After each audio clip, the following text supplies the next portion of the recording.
J'ai envie de toi. Всем привет! Сегодня драгоценные и не очень металлы будем извлекать из вот такого интересного материала. И, судя по маркировке, это не что иное, как бывшие в употреблении линейные усилители на 870 МГц для кабельного телевидения. Предварительно я подготовил материал, а именно снял с корпусов линейных усилителей пластиковые крышки и также обработал эти корпуса раствором гидроксида натрия для того, чтобы убрать с них термопасту. Общий стартовый вес перерабатываемого материала 2609 грамм. По плану переработки. На первом этапе снимем всю видимую позолоту при помощи китайского реагента Jinchang. Так как на плате самого линейного усилителя находится силовой элемент, содержащий достаточно большое количество золота, и в том числе золотые волоски, до которых при выщелачивании раствора будет не добраться, то на втором этапе мы произведем обжиг материала в муфельной печи, для того, чтобы вскрыть золото, находящееся в силовом элементе на плате линейного усилителя. Вот один из них я механически вскрыл, и можно наблюдать в середине тот самый силовой элемент. Также между радиатором и платой линейного усилителя содержится припой, при помощи которого она к радиатору присоединена. И этот припой может содержать золото, которое мы также попытаемся извлечь после обжига материала. План накидали. Приступаем. Для приготовления 1,5 литров 2,5% выщелачивающего раствора нам понадобится 1500 мл обычной недистиллированной воды, навеска из 38 граммов китайского реагента Jinchang. В качестве дополнительного окислителя будем использовать навеску из 15 граммов железа синеродистого калия, он же краснокровяная соль. И в качестве дополнительного стабилизатора будем использовать навеску из 20 граммов гидроксида натрия. Он необходим для поддержания уровня pH раствора на уровне 11.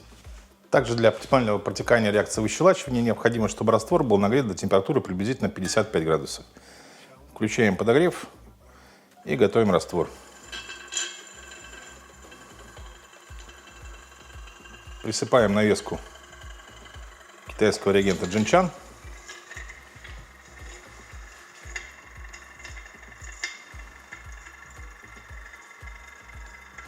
Присыпаем стабилизатор.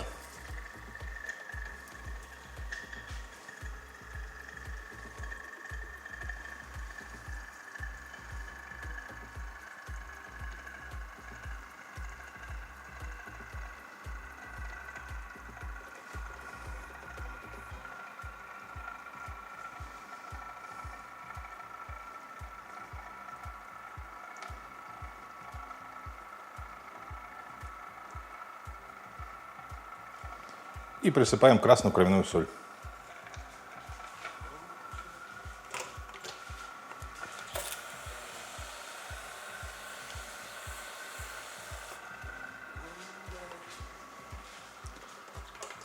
И ждем, пока все ингредиенты растворятся. Спустя пару минут все ингредиенты растворились, и мы приливаем наш раствор к материалу. Предварительно на дно стакана с материалом я поместил вот такую же воздухорассеивающую трубку для улучшения процесса выщелачивания. Приливаем раствор.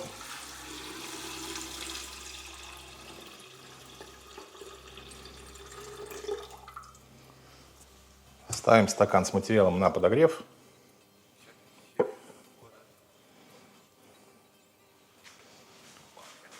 И включаем компрессор.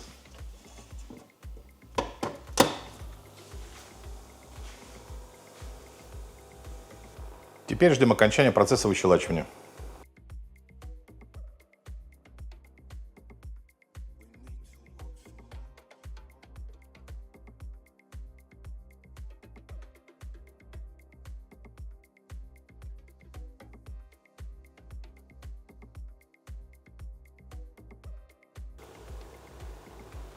Спустя приблизительно 6 минут по цвету раствора видно, что дополнительный окислитель в виде красной кровяной соли еще даже не сработался, а золотосодержащее покрытие уже снялось.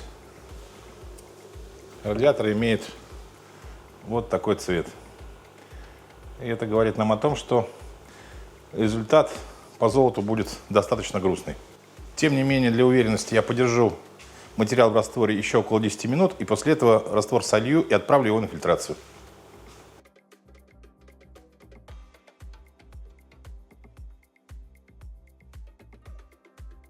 Спустя 10 минут выщелачивание полностью закончено, раствор обесцветился, и он отправляется на фильтрацию.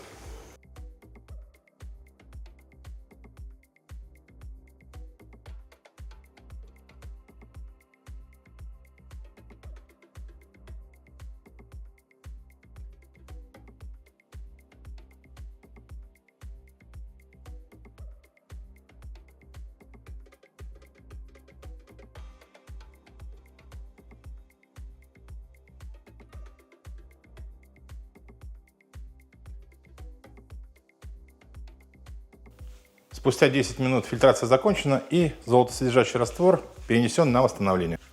Попутно взглянем на обработанный материал. Вот так вот он выглядит. И видим, что все золотосодержащее покрытие китайский реагент Jinchuan с него снял на 100%. Материал отправляется на обжиг, а мы займемся раствором. Восстанавливать золото из щелочного раствора напрямую до металлического состояния будем при помощи дитионита натрия. Необходимым условием для этого является нагрев раствора до температуры кипения. На магнитной мешалке включен подогрев, и ждем, пока раствор закипит.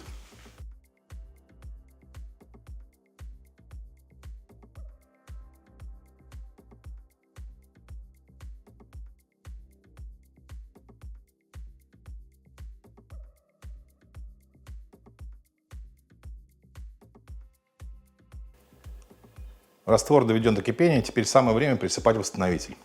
При недостаточной концентрации золота в золотосодержащем растворе восстановление может происходить даже без изменения цвета этого раствора.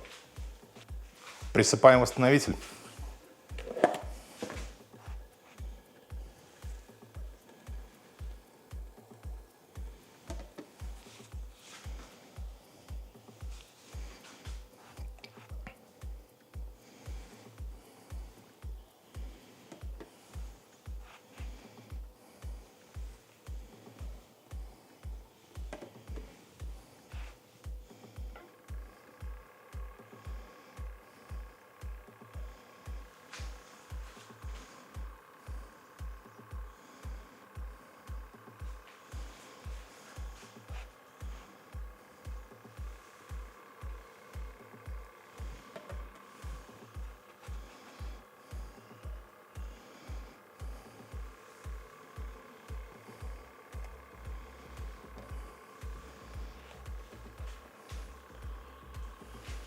С большой долей вероятности восстановление золота произойдет сразу до хлопьев, минуя стадию коллоида.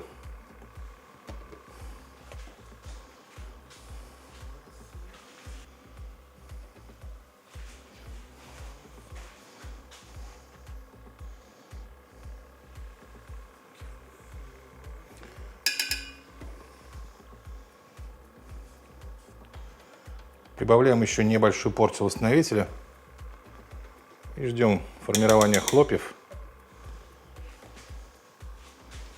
и формирования осадка.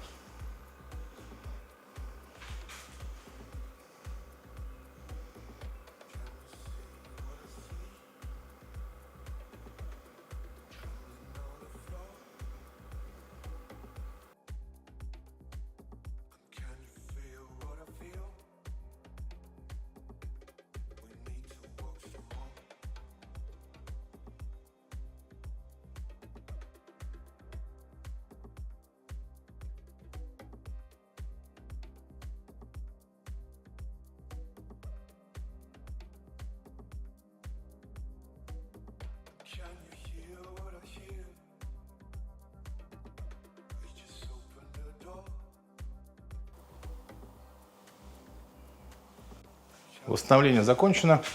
Осадок в виде хлопьев сформировался и упал на дно. Вот такое количество его получилось. Сейчас я солю верхушку раствора, а осадок отправлю на промывку и перерастворение для дальнейшей очистки.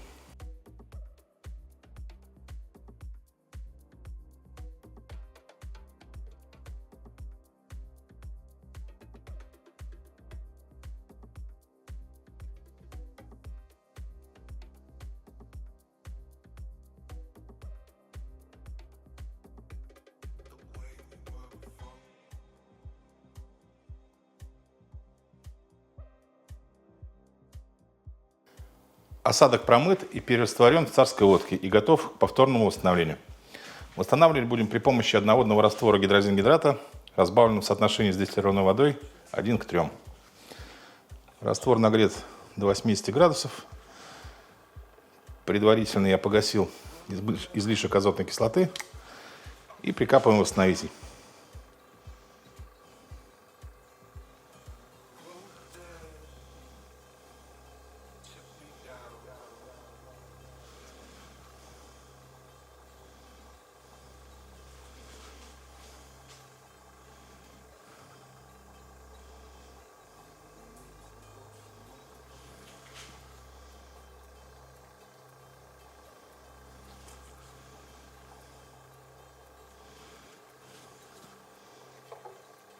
Восстановителя достаточно. Ждем, пока осадок скоагулируется, раствор просветлеет.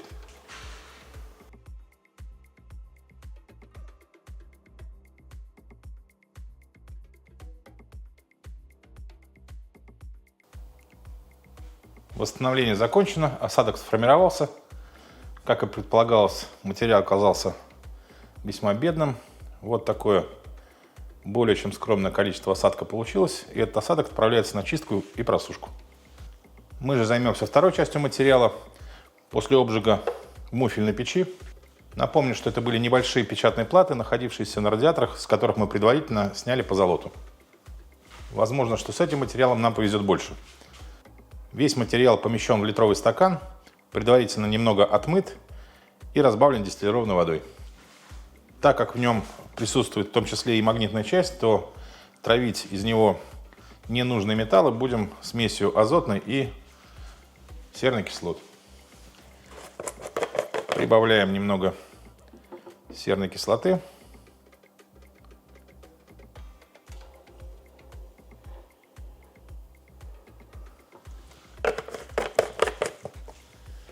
И в дальнейшем будем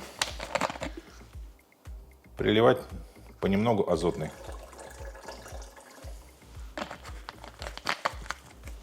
И ждем, пока все ненужные металлы протравятся.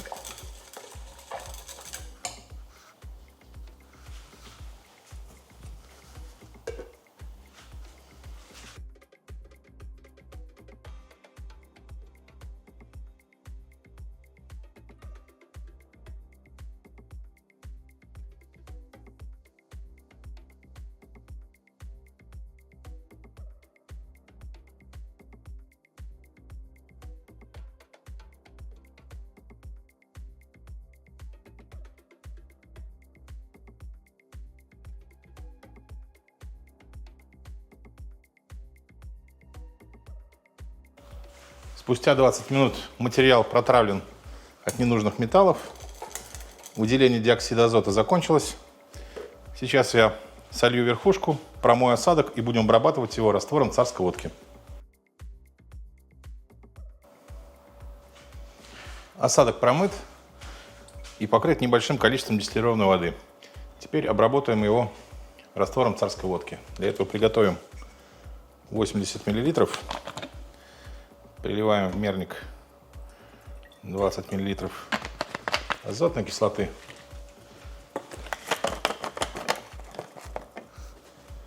И 60 мл соляной до 80.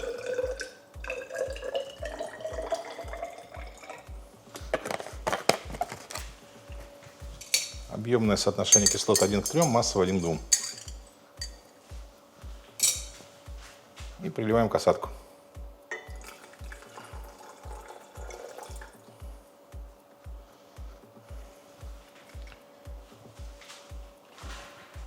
И ждем растворения.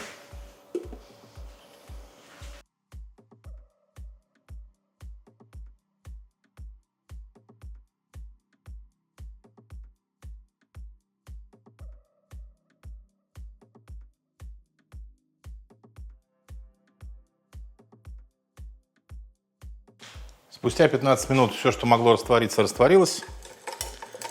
Сейчас я отфильтрую этот раствор и верну его на восстановление.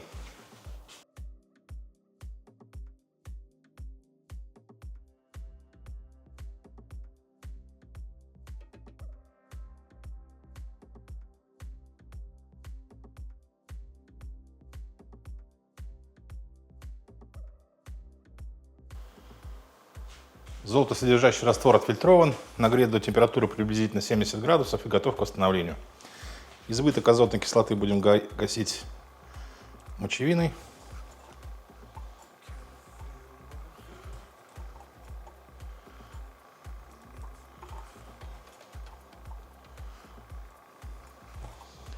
Избыток азотной кислоты погасили. И сегодня отойдем от традиции и будем восстанавливать золото до металлического состояния из раствора при помощи железного купороса. Присыпаем восстановитель.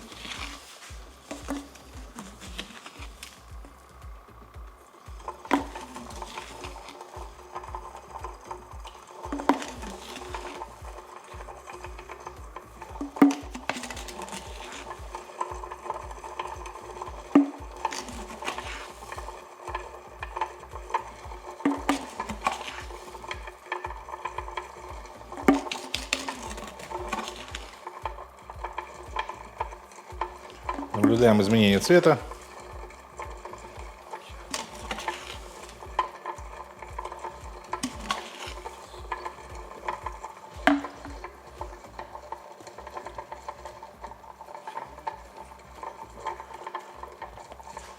И теперь крупнем минут 10 под нагревом для формирования осадка.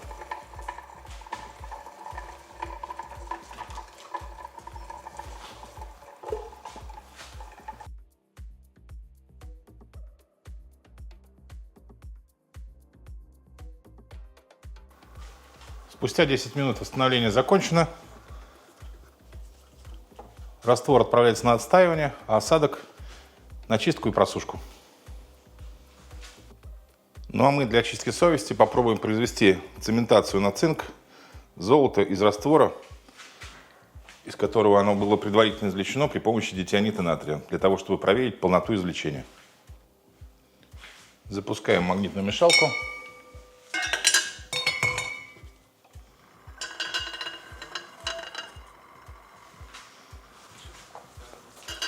И присыпаем порошок цинка марки ПЦ0.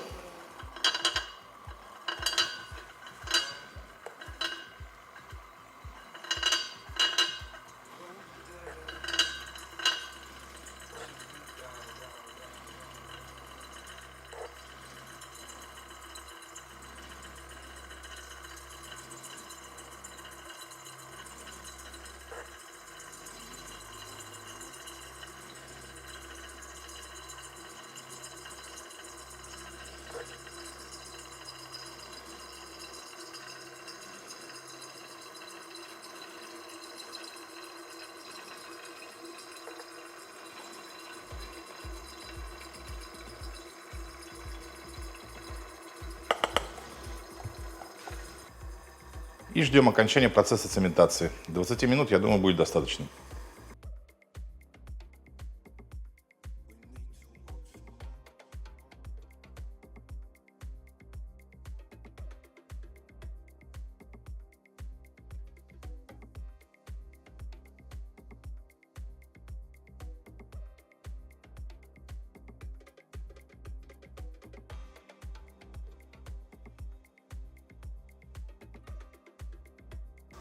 Спустя 20 минут цементация закончена. И судя по цвету порошка цинка, он, безусловно, на себя что-то насобирал. Но золото это или нет, мы узнаем после отжигания осадка при помощи азотной кислоты. Ждем, пока весь порошок цинка упадет на дно. После этого отдекантируем верхушку раствора и будем обрабатывать порошок цинка азотной кислотой.